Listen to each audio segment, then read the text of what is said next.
నష్టాల ఊబిలోకి మారిన ఆక్వా పరిశ్రమను వెంటనే ఆదుకోకుంటే క్రాప్ హాలిడే ప్రకటిస్తామని కోనసీమలోని విద్యుత్ అధికారుల వద్ద ఆక్వా రైతులు ఆవేదన వెళ్లగక్కారు.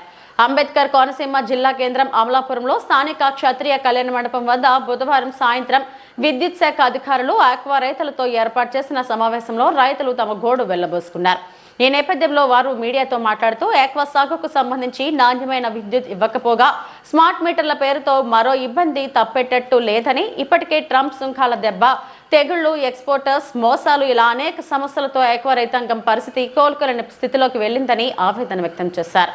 రైతులు తీవ్రంగా నష్టపోయి ఆక్వా పరిశ్రమ అధపాతాళానికి వెళ్లేలా పరిస్థితి మారిందని, ఈ విషయాన్ని విద్యుత్ శాఖ అధికారులకు వివరించామన్నారు. గత ప్రభుత్వంలో అనేక శాఖలతో నిలిపివేసిన విద్యుత్ కనెక్షన్లను వెంటనే పునరుద్ధరిస్తామని ఎన్నికల్లో ముఖ్యమంత్రి చంద్రబాబు హామీ ఇచ్చారని, ఆ ప్రకారం విద్యుత్ కనెక్షన్లను పునరుద్ధరించాలని రైతులు కోరారు. తాము పేర్కొన్న సమస్యల పరిష్కారానికి కృషి చేస్తారని ఎస్ఐ హామీ ఇచ్చారని వారు వెల్లడించారు. కరెంటు ఎక్కువ వోల్టేజ్ డ్రాప్ అయినా ఓవర్లోడ్ తీసుకోవడం వల్ల వోల్టేజ్ డ్రాప్ అవుతుంది. వోల్టేజ్ డ్రాప్ అయితే కనుక ట్రాన్స్ఫార్మర్ ఫెయిల్ అవుతుంది. ట్రాన్స్ఫార్మర్ ఫెయిల్ అవుతే కనుక మీరు ఇబ్బంది పడుతున్నారు.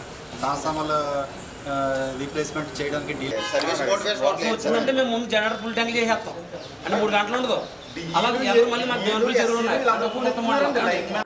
కోనసీమ ఆక్వా రైతులు సమావేశం క్షత్రియ కళ్యాణ మండపంలో జరుపుకోవడం జరిగింది. ఎందుకంటే ఈవేళ ఆంధ్రప్రదేశ్లో ముఖ్యంగా ఎక్కువ కోస్టల్ ఏరియా ఉండటం, కోస్టల్ ఏరియా అంతా కూడా రైతులే కాకుండా ప్రతి వ్యాపారస్తుడు కూడా ఈ కోస్టల్ ఆక్వా దాని మీదే ఆధారపడి ఉండటం జరిగింది.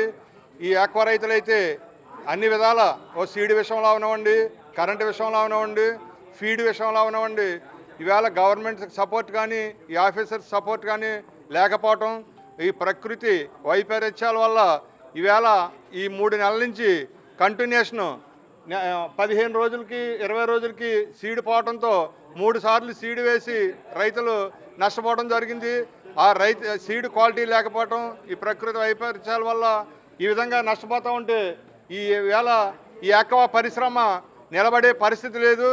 ఈ గవర్నమెంట్ వెంటనే స్పందించి అన్ని విధాలుగా రైతులను ఆదుకోకపోతే ఇక ముందు చెరువులు చేసే ధైర్యం కూడా రైతుకు లేకపోవడం, క్రాప్ హాలిడే ఇవ్వడం కూడా జరుగుతుందని చెప్పి ఈ సభాముఖంగా తెలియజేయడం జరిగింది. సార్, ప్రస్తుతం ఈ ఆక్వా పరిశ్రమ ఇంటి లీటర్ మీద ఉంది. దానికి ముఖ్య కారణం ఏంటంటే ట్రంప్ గారి యొక్క ట్యాక్స్ వంక మీద ఏప్రిల్ నెలలో 25% అని చెప్పి ఆగస్టు నెలలో 25% అని చెప్పడం వల్ల కేవలం ఆ 2% ఇంప్లిమెంట్ కానప్పటికీ కూడా రైతు జేబులోకి రావాల్సింది 7 నుంచి 8 వేల కోట్ల రూపాయలు ఖచ్చితంగా రైతు డబ్బు నేరుగా ఎక్స్పోర్టర్ల జేబులోకి వెళ్ళింది.